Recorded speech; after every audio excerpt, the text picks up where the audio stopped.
శ్రీ సత్యసాయి దివ్య చరిత్ర నిత్యపారాయణ గ్రంథము 33వ అధ్యాయము 209వ పేజీ. అంశాలు: సాయి సూక్తి, పండగలు, అంతరార్థములు. సాయి సూక్తి: కాషాయ వస్త్రాలు కట్టిన మాత్రాన కరతల మలకంబు కాదు భక్తి, నోటితో మంత్రంబు నుచ్చరించుటతోనే చేసిన పాపంబు చెదిరిపోదు, గీతను చేపట్టి కేకలు వేసిన పుణ్యంబు మన ఇంట పోగుపడదు, చెప్పు మాటలకును చేయు చేతలకును సంయమించు వాడే సాధువగును అంటారు బాబా. నేటి సంఘములో ఉన్న స్థితిని మానవులు ఎంత అర్ధరహితంగా భగవంతుని గురించి, భక్తి గురించి భావిస్తున్నారో అన్న అంశాన్ని విశదపరుస్తున్నారు స్వామి. ఈ చిన్న చిన్న మాటలలో కాషాయ రంగు గుడ్డలు శరీరం మీద వేసుకోవటం రాజయోగానికి చిహ్నంగా భావిస్తున్నారు.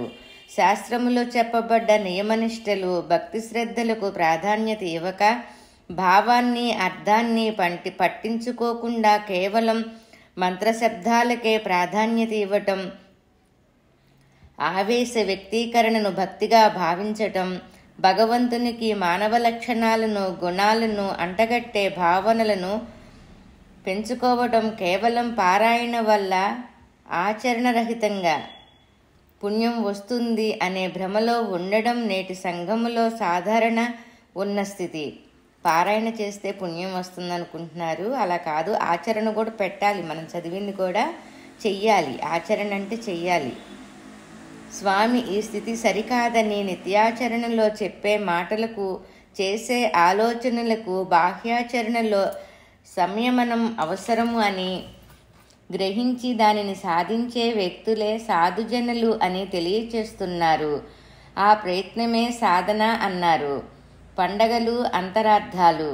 భారతదేశములో లేదా ప్రపంచములో మానవావళి ప్రత్యేక పండుగ దినాలుగా భావించి ఆచరణలో పెట్టే పర్వదినాలన్నిటికీ వారి ఆ జాతి ఆధ్యాత్మిక సాధనలతో సంబంధం ఉన్నది.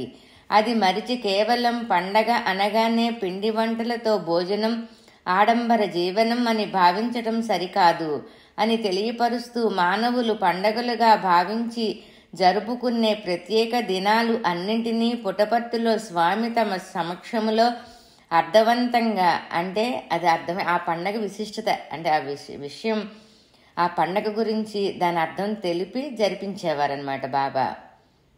ప్రత్యేక దినాలు అన్నిటినీ పుటపర్తిలో స్వామి తమ సమక్షములో అర్థవంతంగా జరిపించి వానిని మనం ఎలా ఆచరించాలో తెలియచేస్తున్నారు స్వామి. సాయి గజాననుని సమక్షములో వినాయక చవితి సాధారణంగా ఆగస్టు, సెప్టెంబర్ నెలలలో వస్తుంది. భాద్రపద శుద్ధ చవితి నాడు జరుపుకునేది ఈ పండుగ. అది దక్షిణాయన కాలం. విశ్వనాయకుడే వినాయకుడు. అది దక్షిణాయన కాలం. విశ్వనాయకుడే వినాయకుడు అనగా తనకు వేరే నాయకుడు అంటూ ఎవరూ లేని ఆత్మస్వరూపుడు. ఏనుగు ముఖము యొక్క అంతరార్థం ప్రకృతిలో సూక్ష్మబుద్ధికి నిదర్శనమైన జీవతత్వం. ఆకారం ప్రధానం కాదు, ఆదర్శం ప్రధానం అని చాటి చెప్పడం ఈ పండగ అంతరార్థం. ఇది తొలి పండుగ. అల్పత్వ సంకేతక మూషికం. అదియే నాకు వాసనా స్వరూపం అని కూడా సంకేతం. దానిపై అదుపే అనగా అటువంటి లోపాలను తొలగించుకోగలగడమే ఈ వాహనత్వం. బుద్ధి మార్గాన ప్రయాణించిన వానికి సకల కార్యాలు సిద్ధించటానికి ఒక సంకేతం. గణపతి యొక్క భార్యలు చెప్పబడే బుద్ధి సిద్ధులు గణపతి సుబ్రహ్మణ్య స్వామి కథలో తెలుసుకునేవి సూక్ష్మ బుద్ధి యొక్క ఆవశ్యకత. తల్లిదండ్రుల ఎడల భక్తి యొక్క నిత్యావసరత్వం, తొందరపాటు లేని వివేకత్వం, సదా ధైర్యాన్ని కలిగి ఉండడం. స్వామి వినాయక చవితి నాడు ఆ పండుగ విశిష్టతను వివరిస్తారు. మూషికము అనగా కోరికలను, వాంఛలను, అజ్ఞానమునకు సంకేతము కనుక వాటిపై అదుపు సాధించమని తెలియచేస్తారు. సాయి కృష్ణుని సమక్షంలో కృష్ణాష్టమి. సాధారణంగా ఆగస్టు ప్రాంతంలో వస్తుంది. శ్రావణ బహుళ అష్టమి నాడు జరుపుకునే ఈ పండుగ అష్టమదాల వశీకరణకు నాంది పలకడమే కృష్ణాష్టమి సంకేతం. సర్వాన్ని సమాకర్షించే ఆత్మయే కృష్ణ రూపం. కాళీయమర్దన అర్థం ఇదే. రాసలీల అంటే విశ్వంలోని ప్రతి పరిమాణువులోనూ అంతర్గతంగా ఉన్న ధన రుణ కణాల మధ్యనున్న ఆకర్షణ వికర్షణలకు సంబంధించిన తరంగహేళ అద్వైత తత్వం. ఆత్మకు సంకేతం కృష్ణుడు కాగా నిష్కామమైన మనసుకు సంకేతం గోపిక. స్వామి అంటారు, కృష్ణ తృష్ణ గోపీలోక తృష్ట పాపి అని. అనగా కృష్ణుని మీద కోరిక తరింపచేయగా లోకం మీద కోరిక దహించి వేస్తుంది అని. అంటే దేవుడి మీద మనం కోరిక పెంచుకుంటే లోకం మీద మనకి కోరికలు అనేవి తగ్గుతాయి. సాయినాముని సమక్షములో ఓణం పండగ. ఇది సాధారణంగా సెప్టెంబర్లో వస్తుంది. బలిచక్రవర్తి యొక్క త్యాగనిరతికి, బుద్ధి సూక్ష్మతకు, జ్ఞానానికి తార్కాణంగాను భగవదనుగ్రహం పొందటానికి మార్గదర్శకత్వంగా జరుపుకునే పండుగ. భగవద్భక్తికి, ఆయన అనుగ్రహానికి సర్వలు అర్హులే అనేది కూడా రుజువు పరిచే పండుగ. రాక్షసరాజు బలి గురువు మాట జవదాటిని బలి. భగవద్విషయంగా గురువు మాటను మీరి భగవంతుని అనుగ్రహాన్ని పొందటం, సంపూర్ణ శరణాగతి తత్వాన్ని, ఆడిన మాటను తప్పని తత్వాన్ని వ్యక్తం చేయటం మనకు ఆదర్శం. సాయిమాత సమక్షములో నవరాత్రి, దసరా. ఇది ఆశ్వయుజ శుద్ధ పాడ్యమి నాటి నుండి నవమి దాకా జరుపుకునే నవరాత్రులు. తదుపరి విజయదశమి. తమ షిరిడి అవతార ఆవిర్భావ అంతాలకి విజయదశమిని ఎన్నుకున్నారు స్వామి. సాధారణంగా సెప్టెంబర్ లేక అక్టోబర్ నెలలో వస్తుంది. దుష్టభావ నిర్మూలనకు, సద్గుణ సముపార్జనకు, ద్వైతంలోని ఏకత్వ అవగాహనకు, నూతన జీవిత విధానాన్ని భక్తులు ఎన్నుకొని ఆచరించగలిగే దానికి, తమలోని కుండలిని శక్తిని జాగృతీకరించుకొనగలిగేందుకు, అరిషడ్వర్గాలపై విజయ సాధన మొదలైన వాటికి ఈ పండుగ సంకేతం అని స్వామి తెలియచేశారు. భక్తులు ఆ లక్ష్యంగా ముందుకు పోగలగటం ఈ పండగ ఉద్దేశం. పరిమితమైన శరీర అవధులు, అతీంద్రియత దాటడమే, ఊరి పొలిమేరలు దాటటం లేక సీమోల్లంఘనం. జ్యోతిర్మయ సాయి సమక్షములో దీపావళి. దసరా నవరాత్రి ఉత్సవముల తర్వాత కార్తీక బహుళ చతుర్దశి అమావాస్యలలో జరుపుకునే పండుగ దీపావళి. ప్రశాంతి నిలయములో దీపావళి కూడా సమాధిక ఆనందోత్సవాలతో స్వామి ఆధ్వర్యములో జరుపుకునే పండుగ. విద్యార్థులంతా బాబా సమక్షములో ఆనంద దీపావళి జరుపుకుంటారు. ఒక దీపావళి సాయంత్రం భజనానంతరం స్వామి తమ సందేశములో నరకుడనే అజ్ఞానాన్ని సత్యమనే జ్ఞానంతో సంహరించిన రోజే నరక చతుర్దశి అని, మనలోని అజ్ఞానం నశించినదనుటకు గుర్తుగా అందరం జ్ఞానజ్యోతిని వెలిగించుకోవాలని ఉద్బోధించి దీపావళి అంతరార్థం వివరించారు. దీపావళికి నేటి శాస్త్రీయ భావాలకు మధ్య గల సంబంధాన్ని వ్యక్తం చేసే అంశాలను కూడా ఒకసారి తెలియచేశారు స్వామి. నరకుడు అనేది భూగోళం వైపు దూసుకొని వస్తున్న ఒక తోకచుక్క లాంటి జ్యోతిర్మయ పదార్థ రాశి అని, అది తన కక్షను వదిలి భూమిని ఢీకొనే దిశగా అత్యంత వేగంగా వస్తున్న సందర్భం అని, కృష్ణావతారములో స్వామి జనం మధ్య మసులుతున్న రోజులలో కృష్ణుడు తమ శక్తి ద్వారా ఈ తోకచుక్కను భూమికి చేరకముందుగానే ధ్వంసం చేసిన మహోత్తర సంఘటనకు గుర్తుగా జరుపుకునే పండుగ అని తెలియచేశారు. దీపావళి అనగా దీపాల తోరణం.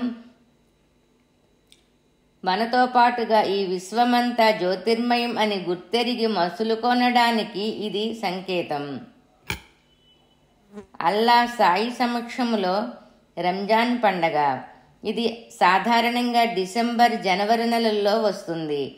నియమనిష్టల ప్రాధాన్యం, కోరికలపై అదుపుని, తనలోని విల్ పవర్ని పెంచుకునే ఆ అవసరాన్ని మానవుడు సాధించవలసిన సహనం, ఐక్యత మొదలైన ఆదర్శాలు బోధించేదే ఈ పండుగ. రంజాన్ పండుగ రోజు ముసల్మాన్ మతస్థులు తమ తమ విధానాలను అనుసరిస్తూ దైవభక్తితో సహనంతో ఉండాలని చెబుతూ అలా ఆచరించేవాడే నిజమైన మహమ్మదీయుడవుతాడని మహమ్మద్ ప్రవక్త బోధించిన బోధనలు సరియైన మార్గములో ఆచరించాలని బోధిస్తారు స్వామి. మతాన్ని మార్చుకొనవసరం లేదని, మనసును సరిచేసుకోవాలని స్వామి బోధ. దైవ పితృత్వం నమ్మినప్పుడే మానవ భ్రాతృత్వం అర్థమవుతుంది. సాయి జీసస్ సమక్షములో క్రిస్మస్ డిసెంబర్ నెలలో వస్తుంది ఈ పండగ. ప్రతి వ్యక్తి తన సాధన ద్వారా తనలోని జ్యోతిర్మయ తత్వాన్ని, కూటస్థ చైతన్యాన్ని లేదా కూటస్థ చైతన్యాన్ని అనుభవించాలి అని చెప్పేది పండుగ.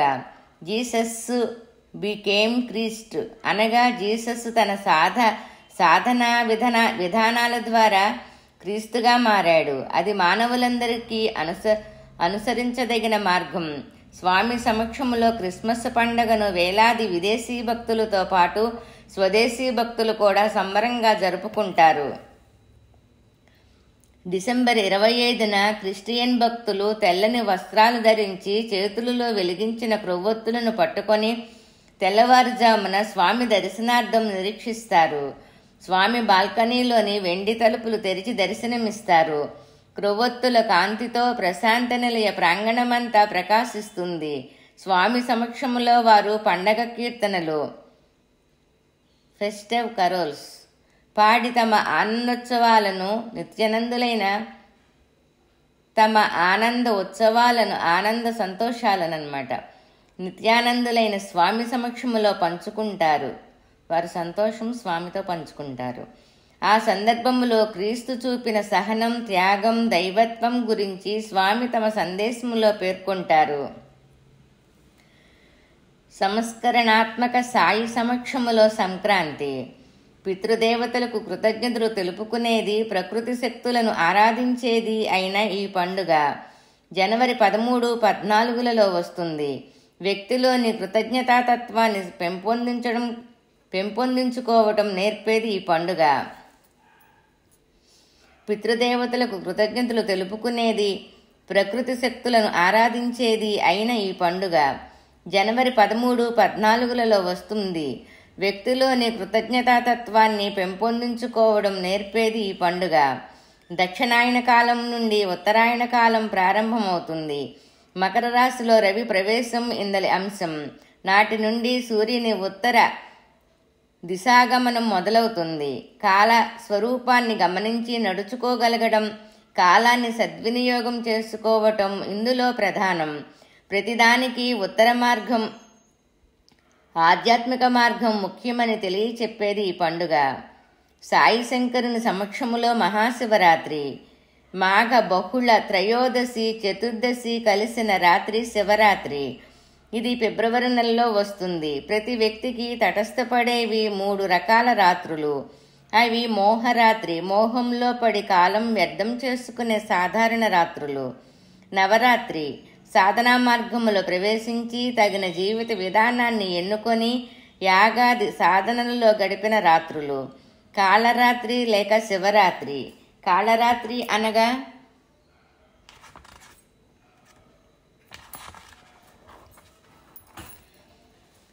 చిట్ట చివరి రోజు, మరణకాలపు తిరిగి తెల్లవారిన రాత్రి. మొదటి మార్గములో జీవితాన్ని గడిపిన వ్యక్తులు పొందే మరణకాలపు రాత్రి కాళరాత్రి. కాలుని రాత్రి కాగా రెండవ తరగతి చెందిన భక్తులు పొందే భగవద్ అనుగ్రహ ప్రదమైన, మంగళప్రదమైన, శివపరమైన, ఆనందకరమైన రాత్రికి చిహ్నమే శివరాత్రి. కాన శివరాత్రి మంగళకర రాత్రిని అనుభవించి ప్రయత్నించడం మానవుని జన్మ హక్కు. జీవితాన్ని జ్యోతిర్మయం చేసుకొని ఆనందించవలననే భావాన్ని వృద్ధి చేసేదే ఈ పండుగ. దశ దిశల తూర్పు, దక్షిణ, పడమర మరియు ఉత్తరం 4 దిక్కులు, నైరుతి, ఆగ్నేయ, ఈశాన్య, వాయువ్యు 4 మూలలు పైన క్రిందనే కాక అంతర్గతంగా మనలో మొత్తం 11 దిక్కుల నుండి కూడా వచ్చే భయాలను పోగొట్టుకునేందుకు పాప నాశనానికి చేసేది ఏకాదశి రుద్రాభిషేకం. శివరాత్రి నాటి ప్రధాన పూజావిధి ఆనందతత్వానికి సాధించాల్సింది శుద్ధత్వం అని తెలిపేది ఈ పండుగ. ప్రవక్త సాయి సమక్షములో బక్రీద్ మార్చి నెలలో వస్తుంది. ఇది పశువుల వధకు సంబంధించిన పండుగ కాదని, మానవులలోని పశుత్వ నిర్మూలనకు సంబంధించిన ఆధ్యాత్మిక విధానం అని చెబుతారు స్వామి. యుగావతార సాయి సమక్షములో ఉగాది. ఇది సాధారణంగా ఏప్రిల్ ప్రాంతంలో వస్తుంది. చైత్రశుద్ధ పాడ్యమి నూతన సంవత్సరాది. యుగం యొక్క ఆదికి గుర్తు, కాలానికి గుర్తు. కాలస్వరూపుని తలుచుకొని సరిగా కాల నియమములు పాటించి ఆధ్యాత్మిక పురోగతిని పొందగలందులకై ఏర్పారు పడ్డది పంచాంగ శ్రవణం. ఉగాది పండుగ దివ్య సందేశములో ఆ సంవత్సరం కలగబోయే మార్పులు, కష్టనష్టాలు ఇత్యాదులు వివరించి భక్తులకు మనోధైర్యాన్ని ఇస్తారు స్వామి. ఉగాది పచ్చడి, బొబ్బట్లు ప్రసాదంగా నిలయములో పంచిపెడతారు. ఈ 9 రోజులను అనగా ఉగాది నుండి శ్రీరామనవమి వరకు వసంత నవరాత్రులు అంటారు. సాయిరాముని సమక్షములో శ్రీరామనవమి. ఇది ఏప్రిల్ ప్రాంతంలో వస్తుంది. చైత్ర శుద్ధ నవమి నాడు జరుపుకునేది. ఉగాది నుండి 9వ రోజు రాముని ఆదర్శం ఆచరణలో పెట్టగలందులకై నూతన జీవితాన్ని కాంక్షిస్తూ సేవలో నిమగ్నం అయ్యేదానికి సంకేతం శ్రీరాములు వారి కళ్యాణం. అంతేకాని అది బొమ్మల మధ్య పెళ్లి కాదు అంటారు స్వామి. ఇలా కలియుగ దైవమయ్యి సర్వమతాల సారాన్ని బోధిస్తూ మత సహనాన్ని, విశ్వమానవ ప్రేమను వ్యాపింపచేస్తున్నారు బాబా. కార్యకారణ నిర్మూలంచ ఫలత్యాగ ప్రబోధితం సతతోధారకం సర్వం సాయం వందే జగద్గురుం. ఓం శాంతి శాంతి శాంతి. శ్రీ సత్యసాయి దివ్య చరిత్ర నిత్యపారాయణ గ్రంథము 33వ అధ్యాయము సంపూర్ణం.